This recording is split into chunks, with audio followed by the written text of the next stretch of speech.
There's a house in a terraced street in Ponders End, North London, where the events of the past 2 months have baffled all who've heard about them and scared the life out of those who've been directly involved. This is the home of Mrs. Peggy Hodgson and her family.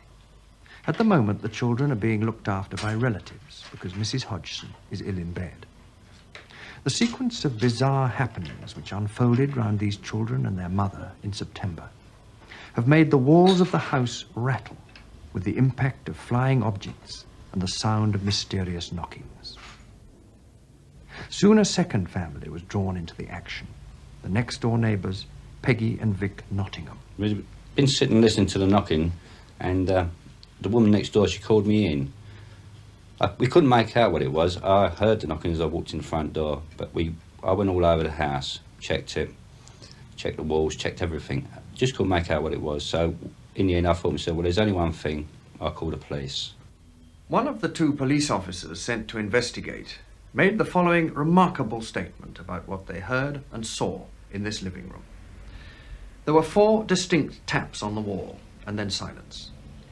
About 2 minutes later, I heard more tapping from a different wall. The other police constable checked the walls, attic, and pipes, but could find nothing to explain the knocking.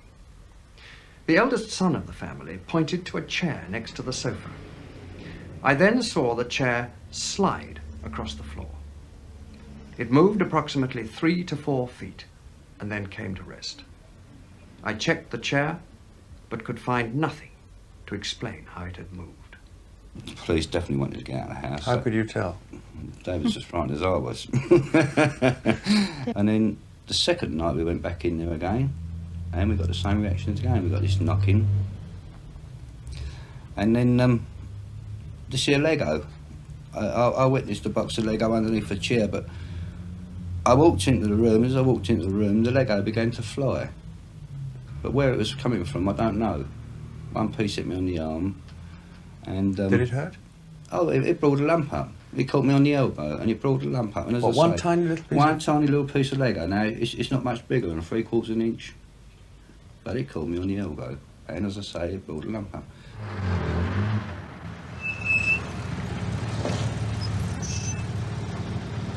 In the absence of a law against chairs that move on their own, the police were powerless to act.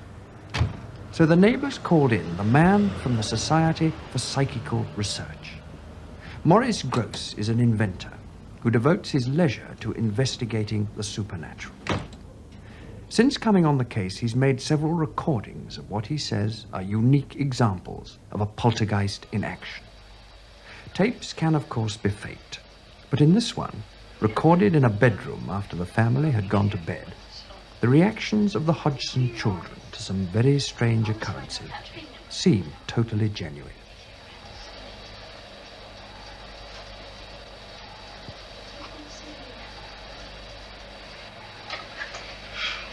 All the lights gone out. Oh.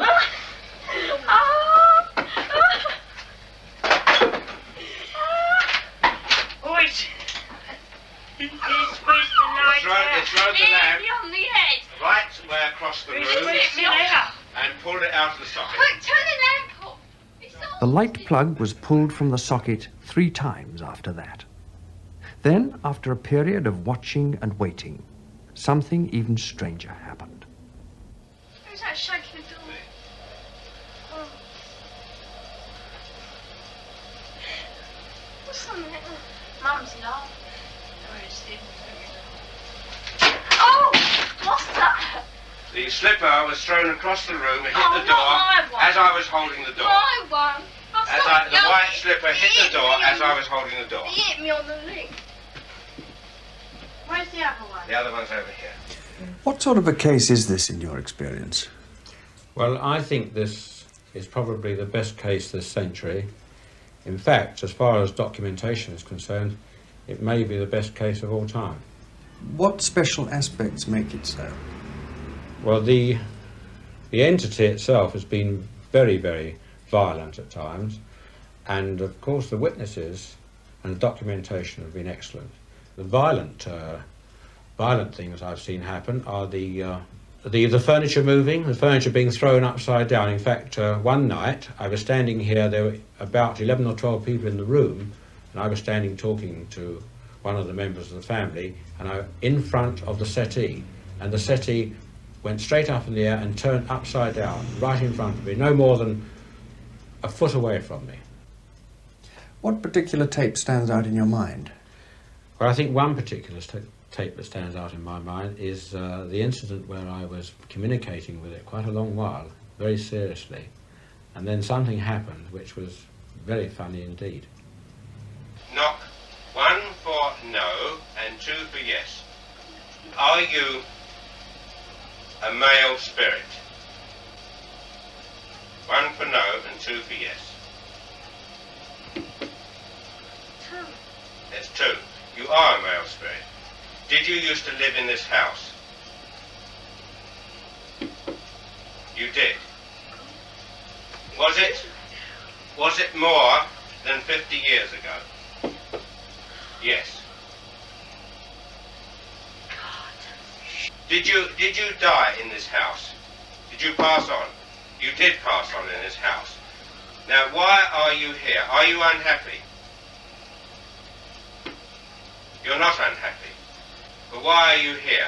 Is it because you want to give us a special message? No. You don't want to give us a special message. Are you having a game with me?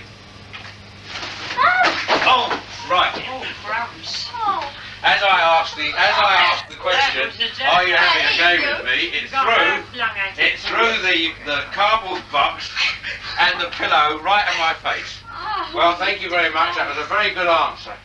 And we was all just standing in the kitchen, all of us together. And then all of a sudden a pool of water come from nowhere in the middle of the floor in the kitchen.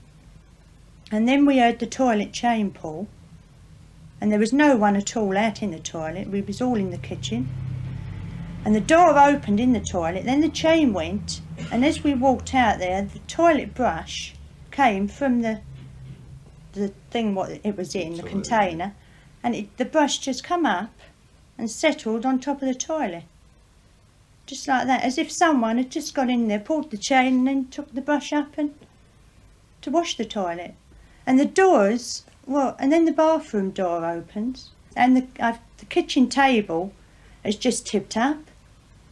And there's Janet, one of the girls, she's been just sitting on the chair and she's been thrown completely across the room. There's a child's chair, I bet it weighs about 10 pounds, padded one with metal legs. And the child is sleeping in a single bed one side of the room, and I was sitting on a single bed the other side of the room, with his chair in the middle. The child went to sleep, and all of a sudden she got a little bit restless. Well, just after that, his chair was lifted off the ground, and it was thrown about 9 foot through the air, a good 9 foot, for no reason whatsoever. No one was on the end of it. Didn't touch no one. Just went a straight line down the room. And what did you do? I ran out the room again. You know, I mean, when you see these things, there's nothing on the end of them. You begin to shake. The third family to be caught up in the story was John and Sylvia Burkham, who live a few doors away. John is Mrs. Hodgson's brother, and he and Sylvia have spent hours at the Hodgson's house, trying to help them through all the unexplained goings-on. But they've had plenty of shocks of their own. Now, what happened in this bedroom?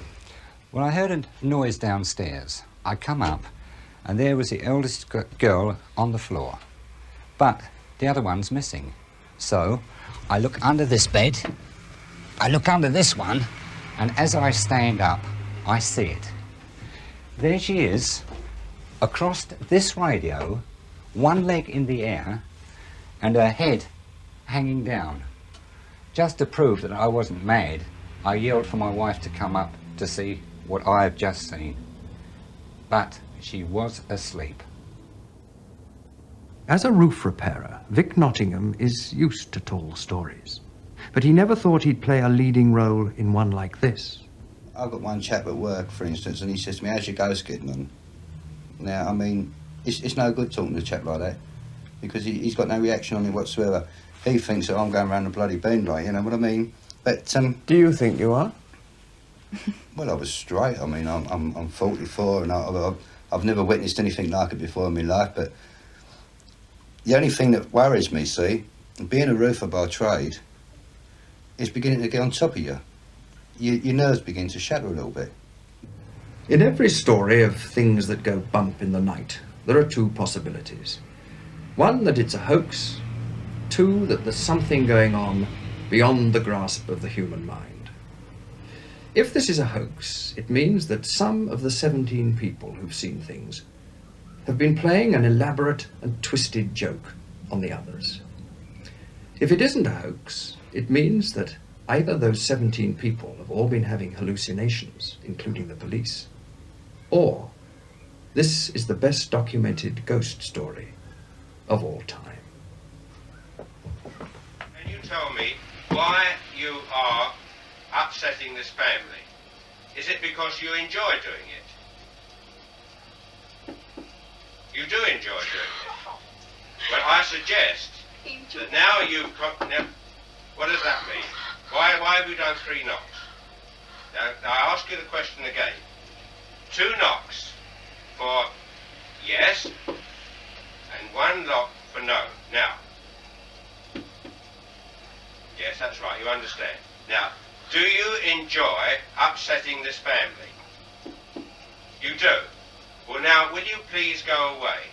Because I think you've had enough of your jokes. You won't go away. But I would like you to go away, and go away because I think you've been upsetting this family long enough, and it's time you went away. You understand me? Please go away. Yes, you must go away. It's absolutely essential that you go away. No, you mustn't be obstinate. You must go away. Well, you must. I'm sorry, but you must stop annoying this family. You've had enough. You've had a good time. Now, please go away. All right? Please go away. I can't say any more to you now. Goodbye. Goodbye.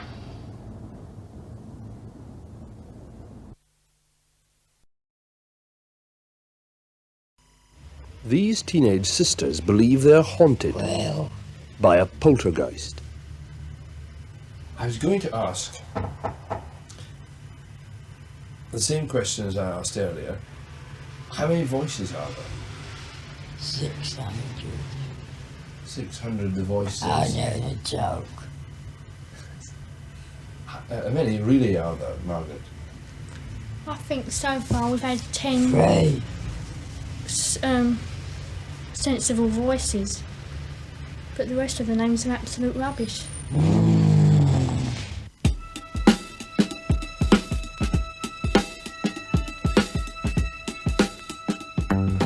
11-year-old Janet Hodgson appears to be the focus of many of the strange happenings in Green Street.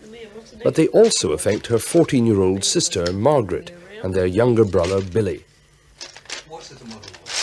One of the first manifestations was when Lego bricks began to fly at high speed around the living room. How does it feel to be haunted by a poltergeist? It's not haunted. Shut up. Why isn't it haunted? I don't know. Does it frighten you, the things that happen here? Oh, well, it did first, but now I've got more used to it. And you learn to accept the things that happen. It's slung covered it, Mum. Might eat it, Mum. Slung a bookshelf at Margaret. Have you tried telling it to go away? Yes, Yeah, many no times. answer, nothing. And what does it reply? No, it won't. It'll stay another 6-7 years. The local police could find no explanation for the knocking either. They were even more baffled when 2 of their beat constables reported seeing an armchair levitate across the Hodgsons' living room. It came off the floor, or maybe a ½ inch, I should say, and I saw it slide off to the right, about 3.5 to 4 feet before it came to rest. I checked to see whether or not it could possibly have slid along the floor. I placed a marble on the floor to see whether or not the marble would go in the same direction as the chair did, and it didn't roll at all. I checked for wires under the cushion of the chair, and I could find no explanation at all.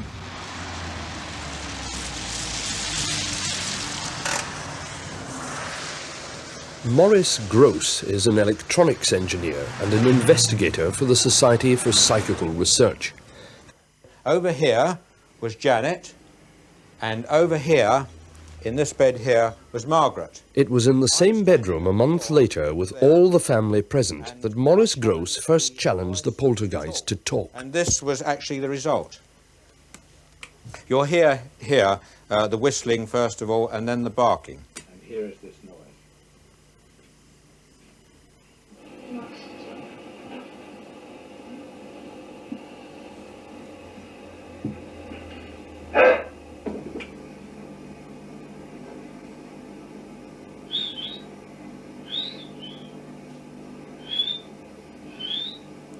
The barking here is quite extraordinary, actually.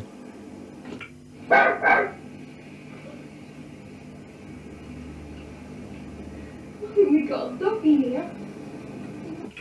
I then said to it, you can whistle. I then, as I said on the tape here, I then said to it, if you can whistle and bark and groan, then you can talk. And I asked it to actually say my name. Oh,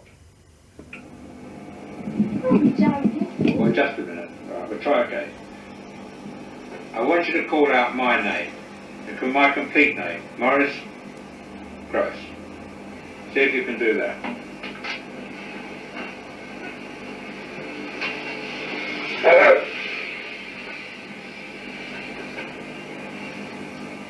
Hello.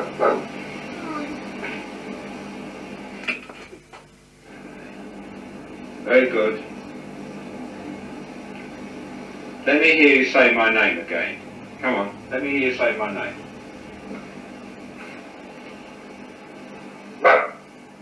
Come on, my name's Maurice. Let me hear you say it. Maurice. Now that was the first time we heard the voice, and since then we've been hearing it again and again, and it's been getting louder and louder. What about the voices? When did the voices start? December the 12th. December the 12th? Yes. And how did they start? Well, one night Mr. Gross was talking about it about 8:30. He said, all we need now is the voices to talk. And that night I went to bed and can't remember exactly what happened.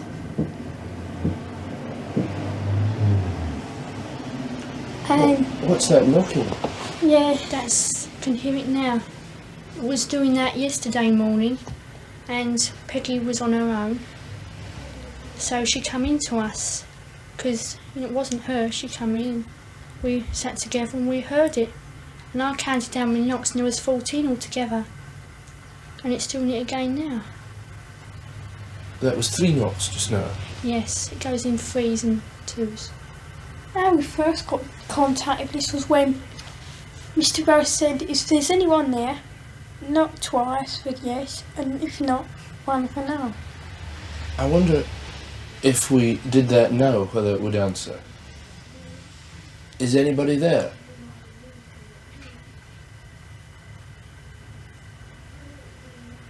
Is anybody there?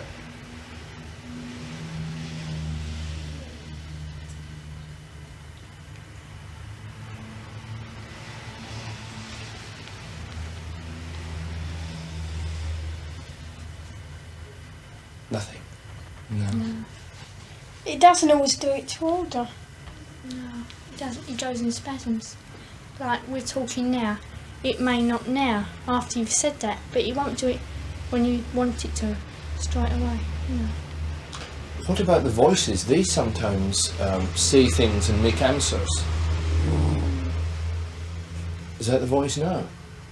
Yeah. Is anybody there? How many voices are there? No. Dirty Dick, Andrew Garner, and Stuart Thurton. Dirty Dick, Andrew Gardner, and Stuart Thurton. Oh, has he ever spelt that for you? No. Mr. Ghost asked him, but something distracted Mr. Ghost last night when he asked. That was some time ago. And Sorry, what do you go on. think these are? Are they people or are they just voices? Could be spirits, oh, I don't know. I believe it's a Ghosts form or of a something. spirit speaking for us somehow. No. We don't get this at school, these voices are. Because I believe when we're all separate, it's not so strong. Just when you come near each other? Yeah, like here, or our aunts, we were up there together, or in Peggy's next door. And Janet's, your voice is stronger, isn't it? It seems to be the strongest. Yeah. When you hear the voice and it comes out, where does it come from? Here, your throat. No. Where do you feel it comes Back from? of the neck. Back of the neck.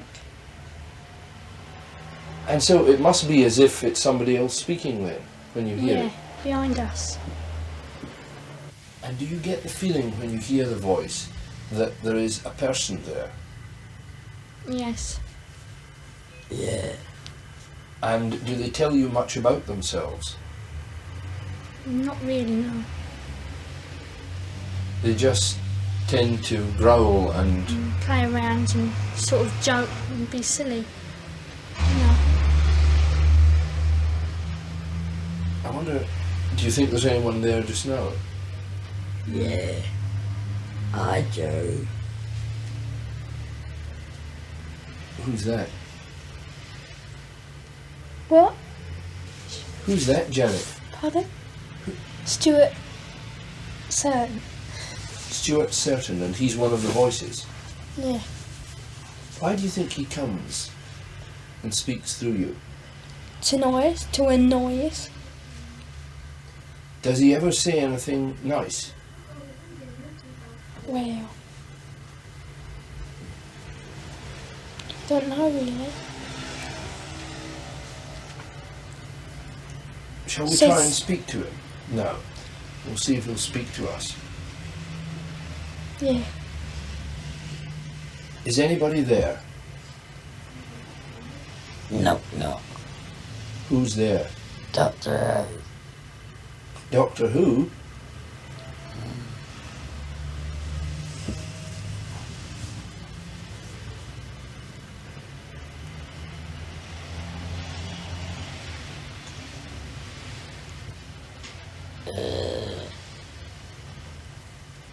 Goose chasers here. Mr. Gross, a lot of people, hearing these voices produced by the children, will simply say that they are very good ventriloquists and that this is all a hoax. How would you react to that? Certainly not. They're certainly not very good ventriloquists. We have had tests on them to see whether they can ventriloquise. They can't. To keep up this particular type of voice for any length of time without damage to the vocal cords is absolutely impossible. I mean, there must be some hoarseness attached to it. But don't forget, these children don't do this for a couple of minutes or so. They do it for lengths of periods up to 3 hours, and without any hoarseness or sore throats whatsoever. Well, perhaps you've got something to say, son. Yeah. I'd like to know how you make this noise without bashing Janet's vocal cords to pieces. If I do it for half a minute, I get a sore throat. Joe? Guy Lyon Playfair is an author of books on the paranormal, with experience of poltergeist cases in Europe and Brazil. How do you do it, mate? God, they can hours. Don't you ever get a sore throat, Janet? No. Sure. Yeah. You never get pain in the back of the neck or something? No. Oh, what do you mean? I'm sorry, I'm not with you. What? I feel. Oh, you with me now? With you?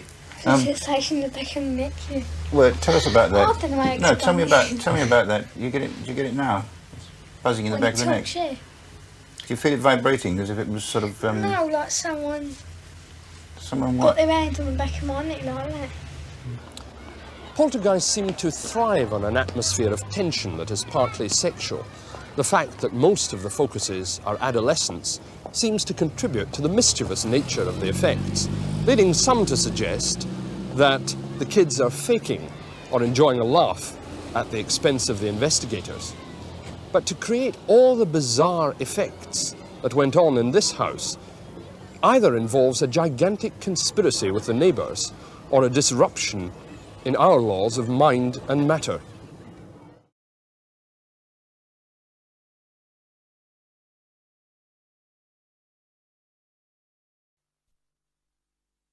I'm invisible. I'm invisible. You're invisible? Why are you invisible? Because I'm a G-H-O-S-T. Because I'm a G-H-O-S-T. Yes, he had quite a sense of humour. He also used to swear a lot as well. I'm Maurice Gross, and I'm one of Britain's leading psychic investigators. I'm 76 now, and still on the trail of ghosts and poltergeists.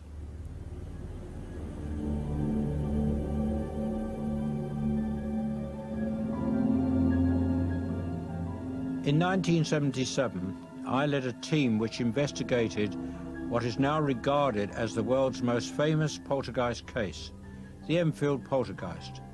It became world headlines at the time, mainly because of the strange, gruff voice that came from a girl called Janet.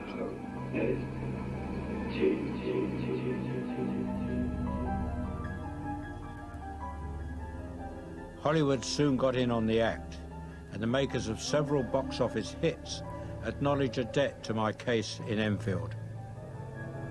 I've never been able to forget that voice. He called himself many names, but mostly Bill or Fred. I still listen to the 180 hours of tapes I recorded during the investigation. Bow, bow, bow, the pub check is down the street. Merrily, merrily, merrily, merrily, lovely pub to trade. Now now. This voice is coming from an 11-year-old girl. Well, perhaps, Guy, perhaps you've got something to say to them. Yeah. I'd like to know how you make this noise without bashing Janet's vocal cords to pieces. If I do it for half a minute, I get a sore throat. Goose chases here.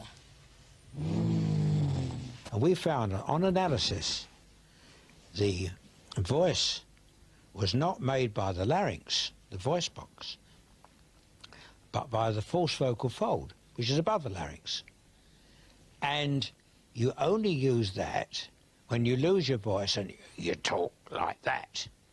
Well, if you talk like that for more than a couple of minutes, you start getting a sore throat.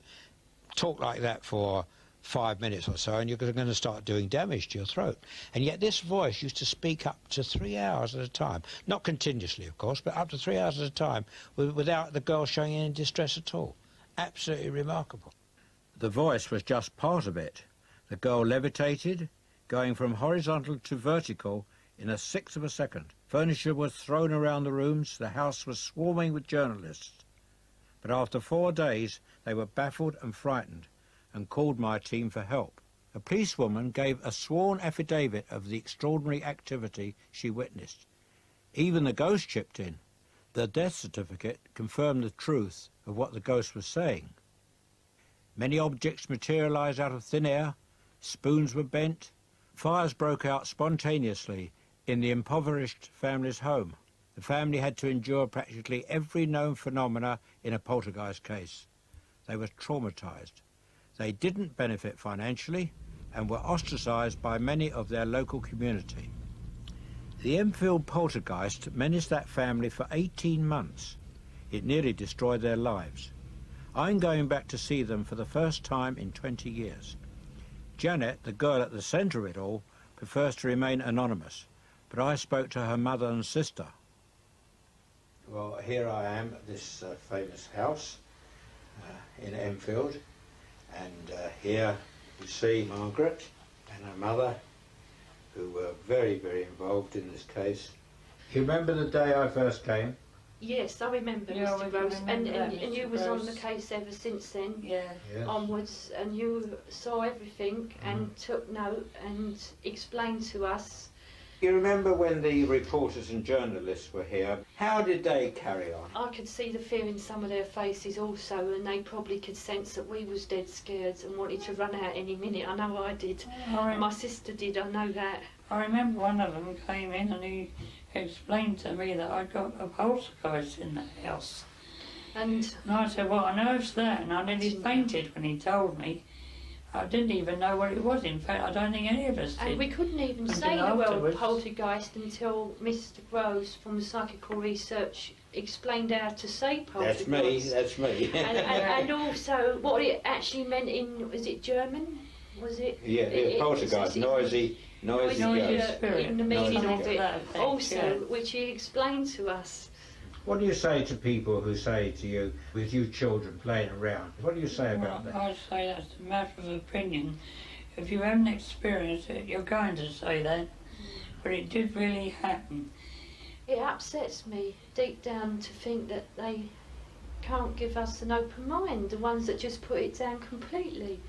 But all I can say to them is I wish they can experience the same thing as what we went through. They certainly wouldn't say it was false or fake or it was child playing or anything of that kind. The welfare of people at the centre of poltergeist activity is very important. I believe that most poltergeist activity is actually caused by very high levels of stress. Occasionally you get paranormal entities interacting with this. And this is what I think happened at Enfield. I haven't spent all my years searching for the paranormal. Like everybody else, I had a normal life to lead. When I left school, I was a commercial artist. I did 2 years apprenticeship. You can see on the pictures on the wall, well, actually they are my pictures that I have done. I turned into quite a good commercial artist, in fact. But then the war was looming, and I joined the Royal Artillery, super heavy guns.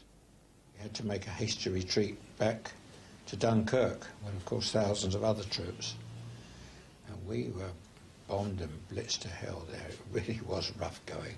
I suppose I was one of the reasonably lucky ones. I got off on a destroyer. I met Betty at a tea dance in Marble Arch. Always very taken with her right from the word go. And it was on a Sunday, and I met her on the Sunday, proposed to her on the Thursday, and in 10 weeks we were married. Because everybody said at the time, oh, these war marriages, it would never last, it would never last.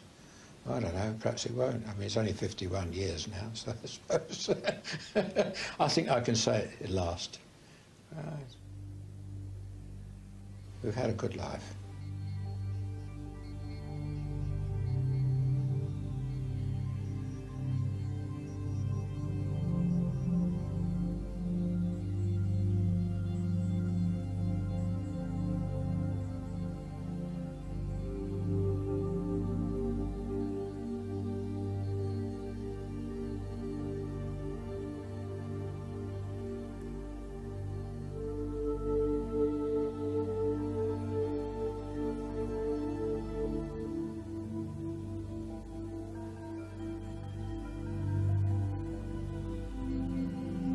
A good life, that is, until the death of our youngest daughter, Janet, in a road accident. Betty and I believe that Janet tried to contact us after her physical death. You might believe that was just our way of dealing with bereavement, but it was a turning point in my life. I decided to carry out serious research into the paranormal and join the Society for Psychical Research. This is now my psychic HQ. The Society is the world's leading centre for the scientific study of the paranormal. I'm the chairman of the Spontaneous Phenomena Committee. People write to us from all around the country with their strange cases, which we investigate on a non-fee paying basis. Can you recap on who he said was psychologically disturbed? He said What name? Who was it? Because there's so many names. That's the covering letter, isn't it? Yeah, on the covering letter. There's so many people mentioned yes, I was there. wondering that. Expert in the early 60s and a retired university lecturer. Well, I think we can dispense with that case then, yeah.